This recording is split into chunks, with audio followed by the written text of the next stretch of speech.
Alright, Joey Huntsville back. Just to do another quick video.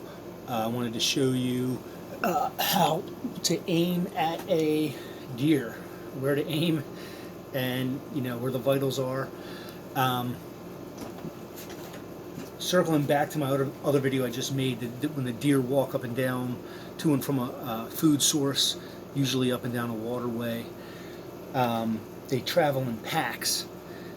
But the smallest and youngest go first. So the babies go first, then the does, then the smallest buck, and it keeps going until there's a big buck at the end. But you don't know when the line's going to end. You could have the does go by and there's no buck at all. So that's how they travel. And usually they're not kind of together. Like the small ones will pass through, then they'll leave, and the does will come. So that's how they travel. And another way that I actually might try hunting on public land is to what's called ground hunt, and that's basically you just kind of hide in the brush or by some down trees and try to hunt that way. I don't know how much success I'll have with that, but that's just something I wanted to mention.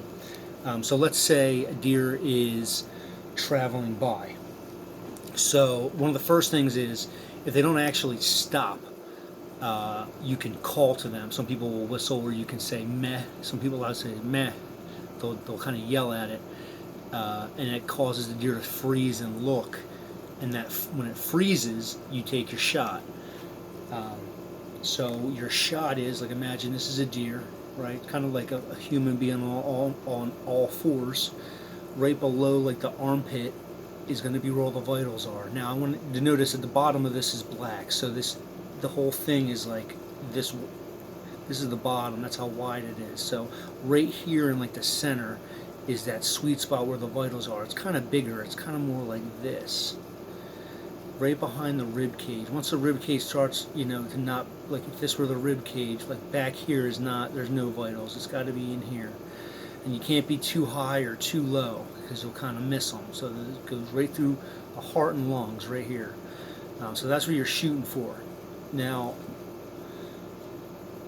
there's this concept called quartering. So this is called broadside, right? This is the best case scenario. And the deer might be called quartering, different positions. So imagine the deer standing like this, right? So it's not quite sideways. He's more kind of this way. This is quartering.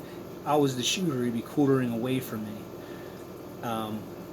So for you, it'd be quartering to you, and you'd put the bullet in the same spot in the bolt, in the same spot, and it would kind of go through him like this. And that's a good shot. You're entering. You're hitting that vital zone, right? I could also take the shot from the back, and I'd go through kind of back right here, and it'd come out this hole. Be quartering away from me, and I can take that shot. I don't want to hit in the leg. I want to hit kind of like the same rib cage, just the back of it, because the angle is going to take it through to the front of that, to the front, right where I wanted to hit. So it's right in here, this zone, either side. So you could be quartering away this way. Right, he'd be more like this. He's looking this way now, and you're going to hit him here. And I'm going to hit him from back here. I'm going for that same spot. More like, I don't want to hit that back leg, so we're coming like this, and through, not in his head, but through his body, right there. So that's quartering away. So you can think of it like there's a line right through. There's a kill either side. When it's broadside, there's an X this way, and there's an X this way. So that's what you shoot for. Joey Huntsville signing out. Like and subscribe.